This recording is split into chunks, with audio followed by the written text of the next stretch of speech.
I want you to picture something. Two kids, born on the same day, both with the eagerness to learn all that life has to offer, with the same spark of curiosity in their eyes. One grows up with an overwhelming access to books, teachers, and a safe place to learn. And the other, well, their classroom is filled with empty shelves and teachers that don't have the resources they need to provide their children with a proper education. Now, what differentiates these two individuals? Because it's not talent and it's not potential. It's simply the unlucky roll of life's dice. So, what is educational inequity?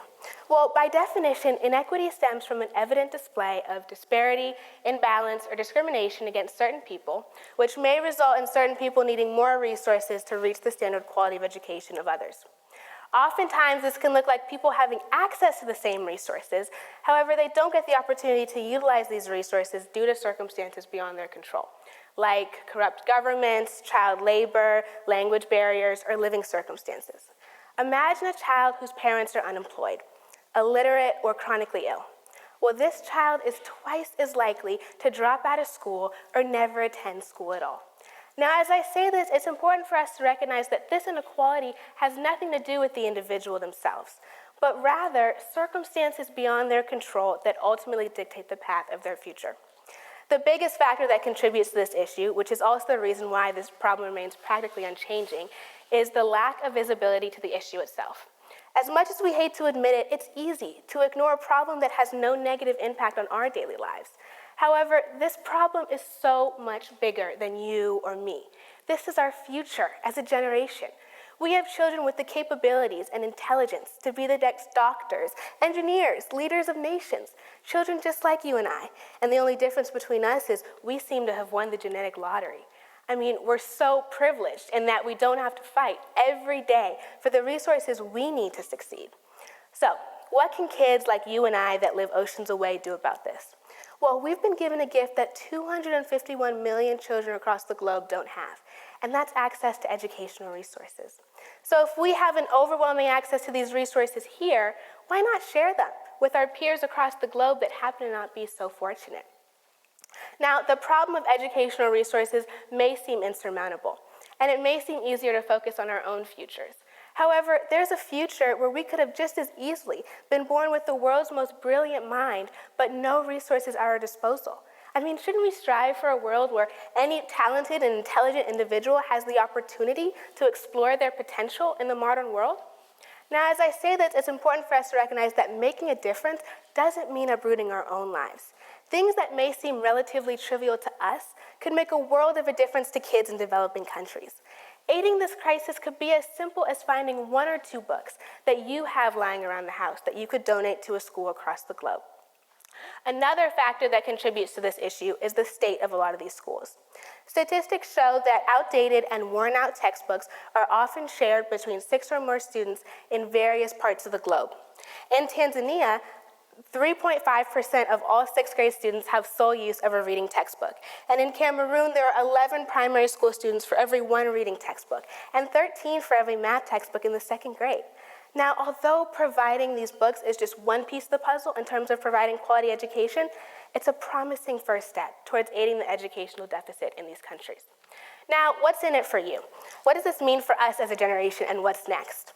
Well, first of all, the number one proven way to decrease global poverty is through education. If all children in low-income countries were enrolled in a properly resourced school today, the global poverty rate would fall by nearly 12%.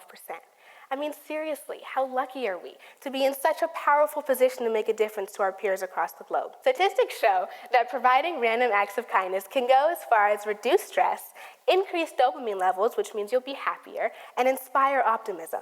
It also benefits us by allowing us to feel a sense of gratitude for what we have, especially when we're aware of other circumstances. And this can in turn increase personal self-confidence and self-worth. However, by far the most important benefit of serving others is the glimpse it gives us into a perspective we wouldn't normally see. Whether we mean to or not, it's easy to lose perspective when we haven't been exposed to an issue.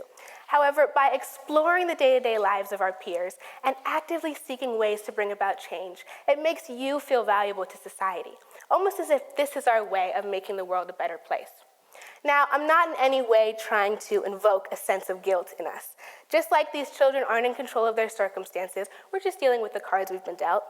However, if I can convince even one person here today that they hold enough power alone to help thousands of kids improve their circumstances, I would have succeeded in speaking here today. By raising our voices, taking small yet meaningful steps, and inspiring others to join us, we can create ripples of change that extend far beyond our immediate circles, or even the circle of Catalina students. Education is a right, not a privilege, and ensuring access to it for every individual is one of the most impactful ways we can shape a brighter future for all.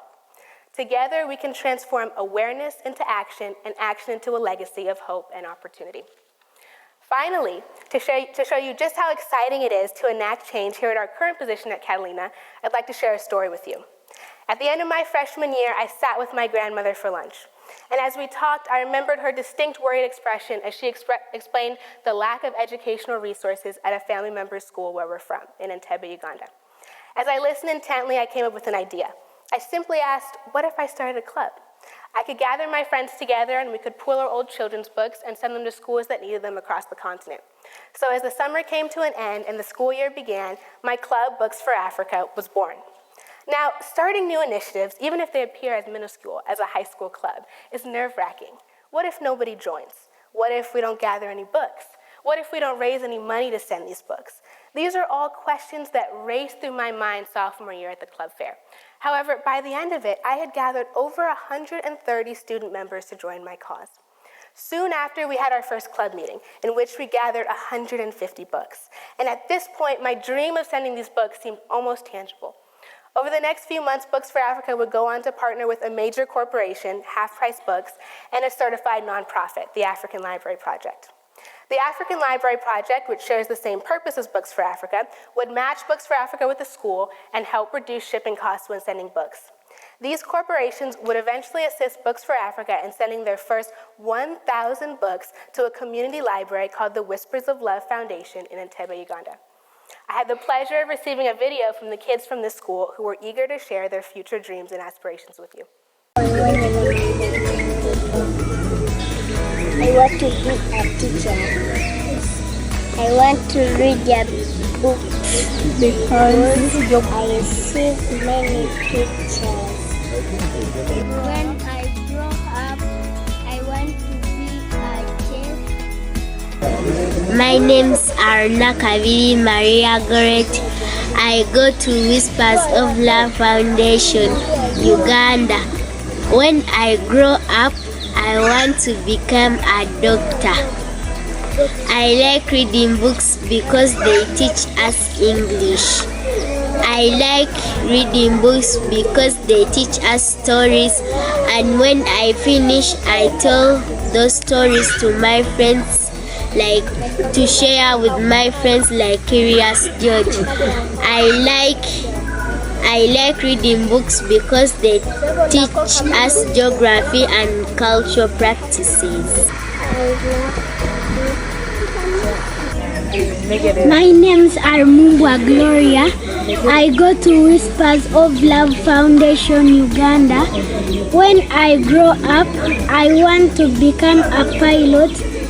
I like reading books because they help me to increase my knowledge and they help me to learn new words.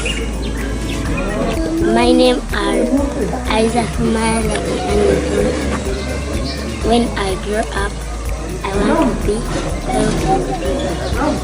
I like reading books because they make me read.